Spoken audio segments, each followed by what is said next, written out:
Good morning, my name is Alistair Faulkner and I'm an artist, and thank you for joining me this morning. Today I'm participating in week 4 of Sky Art's Portrait Artist of the Week, which has been a weekly endeavour hosted by Sky Arts where you paint a famous person in their own home during the lockdown period and engage in 4 hours of just painting with many other people.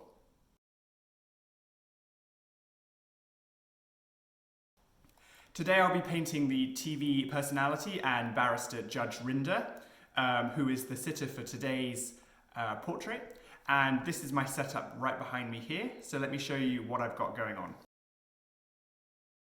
So usually how I like to begin before starting painting is getting all my equipment ready. So I'm going to first talk about my canvas. This is my canvas in front of me here. It's just a standard prepped canvas on wood on the back, as you can see. I bought this on Amazon. It was fairly cheap. It was about sort of £7 or £8. And this is just a really sturdy canvas itself.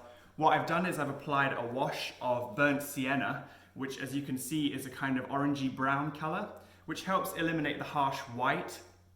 The main issue I have with painting directly on white is that the only tone you can go is dark, whereas here you kind of start in the middle. You can go darker and lighter, so this acts as a fairly neutral mid-tone, which I then reference off when referencing off the flesh tones of the sitter. So this is actually a fairly large canvas compared with what I've dealt with. I can't actually remember the size, but this is what I'm going to use today. So this is my canvas, which is resting on my easel here. Also next to it, which you can see is a tablet, which I actually use to paint the portrait. So when the sitter's actually being filmed live in their own home, I take a screenshot and I reference that, because more often than not, the broadcast gets interrupted through various other segments. So in order for me to allow me to paint through those areas, I actually take a screenshot and reference that. And I have the broadcast on in the background because I quite like to listen and see what else is going on. Okay, so now I've mixed my colours, I'm essentially ready to go. So I'll just show you what I've done in terms of mixing. It's been quite fast, but essentially what I do is I have my base colours on the top, and this is my reference photo that I took in Florence on how to lane the different tones. You've got a red zone and you've got a green zone, and essentially I tried to replicate that with mixed success here, focusing mainly on some of the more lighter tones because he's got quite light skin. But invariably what's going to happen is things will get mixed up. So the aim today is to try and minimize smudgy flesh tones and try and keep things as tonally accurate as possible. Okay, so what I've done is I've basically mapped out my composition roughly in charcoal. Charcoal is excellent because it doesn't require too much pressure to put quite clear marks on. And I don't like to apply too much if I'm painting because it can get a bit, get incorporated a bit smudgy. So really, this has taken 5 minutes just to kind of map out where things are. It's nothing like him, and it very rarely does at this stage. If I'm doing a drawing of a person, I would obviously spend a lot more time resolving shapes, resolving tones.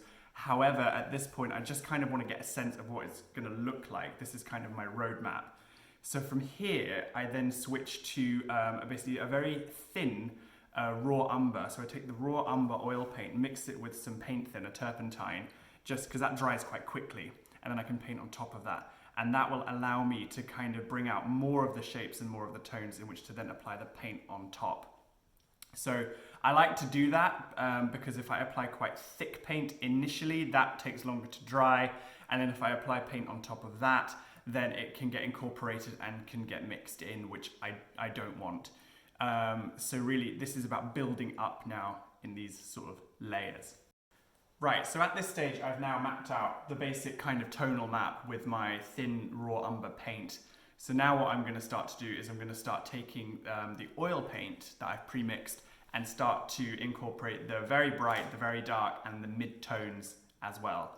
And then from that build the portrait. And whilst I'm doing this, I'm going to switch the canvas upside down so that I can get new shapes and I don't get that kind of gaze fatigue, which can be quite frustrating. So that's my next step here. Okay, so this is the exciting part of the portrait so far. I've been painting for 2 hours now. For the most of the second hour, I've had the portrait upside down so that I can basically just focus on shapes and tones as opposed to getting too bogged down in, oh, this needs to look like an eye, this needs to look like a nose. So now, it's always exciting because I never know what it's quite going to reveal. I'll reveal what it looks like right side up just now. Okay, so turning it around. Excellent. And that is where we are. I'll bring it up to the camera so we can see what's going on. So the likeness is still to be found, essentially, in Robert Rinder's face. But I'm quite pleased, actually, with how the overall shape looks and how the kind of basic tones. The key things here would be that need resolved are essentially his eyes, and some of the proportions in his forehead are just a little squashed. So I'm going to start making those sorts of alterations now with the portrait right side up. And also I'm going to work on this background a bit more, just quite faintly, because I don't want to get too bogged down in this reflective picture of his dog. And essentially spend the next hour trying to piece and tease together and trying to get the facial architecture just a bit more accurate. So that is what I'm going to do just now. So that is 4 hours done, and I tell you now, 4 hours when you're painting something like this just goes in such a flash. And I had a little break in the middle to have something to eat and drink as well. But overall, I basically hopefully set out what I want to do with my portrait of Robert Rinder, which is here. Let me just bring it a bit closer so you can see.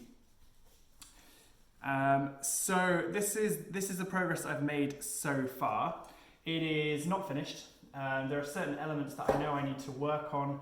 There are certain tonal values in the lips that I want to work on, and the eyes don't seem completely proportionate yet. And the overall face shape, I think, probably just needs a bit of tweaking, but I'm not gonna let it go over it and repaint and things. Things are starting to get just a bit smudgy, so I want to kind of let this dry now, so that when I come back to it, I can apply paint over this and allow that to come through the new paint as well.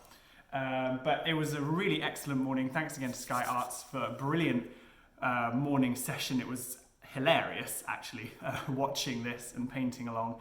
And I'm very, very excited that it's happening again next week. So that's just to give you a flavour of my process and how I approach actually painting a portrait in this really condensed period of time, which is excellent practice for me and also just allows me to just keep going creatively. So hopefully, we'll see you again next week.